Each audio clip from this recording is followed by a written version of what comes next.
Hey, it's the Chief Bonding with Board Games and RPGs coming to you with my Kickstarter book that just came in, Mythic Bastionland from Chris McDowell. Now, we are going to look at this book. It'll be like an unboxing or riffle through. It's not a review, it's just a quick look. But you may be familiar with some of his other work as well. Into the Odd, this gorgeous book here, which I've even done some solo play on. Beautiful. And you've got Electric Bastionland. If you were to look at in time, this would be like knighthood. Then you're moving into like a pre or right around industrial age, and then we're into full electrical. So you can see we've got a bigger book, and then we come into here for the knighthood.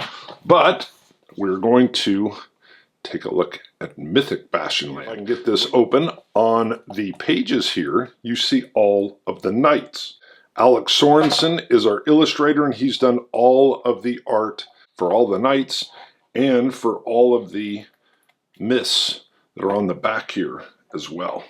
So we will see some of those, but let me flip through and just show you kind of a component of, in my opinion, Chris's books, is that there's a lot of extravagance with the presentation. So you can see the artwork around the side, you can see the theme coming in with the verbiage, and then you see what is a very straightforward rule set. You can tell from the table of contents that there's actually not a ton of rules in this book.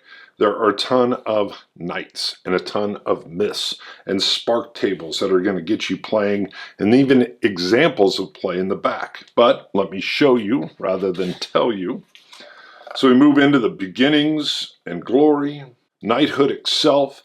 You will be playing knights, and the whole idea is that you will roll randomly for these knights. All right, knights and myths. This is the page that you would roll on, and then you'll go to the specific page for either your knight or your myth. And you're like, what? Let me explain this briefly, and then I'll just flip to one. So you'll roll a d6. If I was going to just, hey, Jimmy, you're going to be a knight. Roll a d6. That's going to give you either 1, 2, 3, 4, 5, or 6 for your column. Then you're rolling a d12. So let's just make one up. 3 and 7. So 3 is my d6, and 7 is the fox knight. Oh, that's 5. Hold on. It goes 1, 2, 3, 4, 5, 6. Look at that. I'm looking through the monitor and I didn't see it. So 3 and 7 is going to be the owl knight. So I'm not a fox, I'm an owl knight. So let's go see what the, oh, how did I do that? Oh, 7, one more. So what you will see, again, beautiful presentation. Look up here. Let me slide this down. There's your 3, there's my 7, there's my owl knight. So we'll take a look here at the owl knight. So a noble one, a lord indeed, who feasts on fruits of fact. Interesting. From nog to nosh, the nut of knowing, fills with pleasing fat. Again, just feel this. I don't know anything about the owl knight. So you're going to have propriety, ability, passion, another chart to roll on. You can see the art, you get a feel. Now you can see on the other side, we have our myths. The myths will work the same way. You would roll. You needed a myth. All right, we're going to sit here and we'll do the same thing. Let's just say it was 3, 7, just so we're on the same page. The lion, and then you're going to have your myth on the lion. So within the game, you are traveling or exploring on a hex grid. And you're going to have, I think it was 6, there's on that hex grid that you'll make as a group at the table, there will be 6 myths that will be sprinkled throughout this hex grid that will then have all these like little random interesting details that will facilitate that exploration or maybe even cause the types of travel. So you'll have a knight that's randomly assigned to you, and then as you work out your map, your hex grid, you're also going to have different myths that are going to be alive within your lands.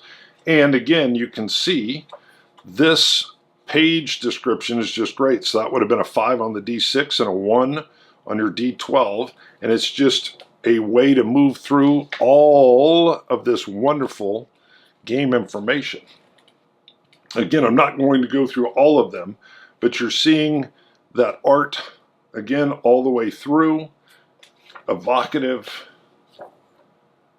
I'll flip through a couple more random pages. Like I said, we're not going through every single page. I believe that has us on the outside. We end with the Rat Knight and the Rock.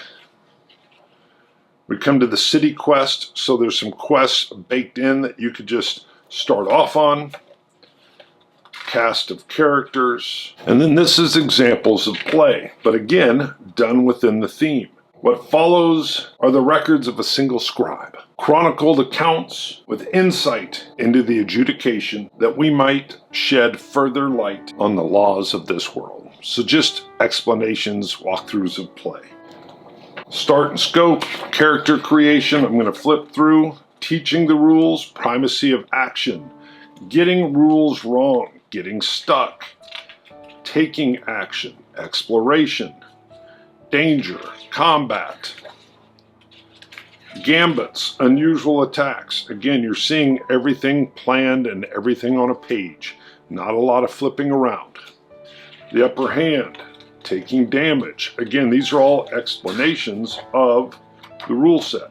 Dynamic combat, mass combat. Yes, you can have giant battles. Advancing time, trade, weapons, death, virtues, traveling, hospitality, landmarks, folklore, omens, mapping a realm between ages. And again, this is all like examples, explanations of the rule set in play.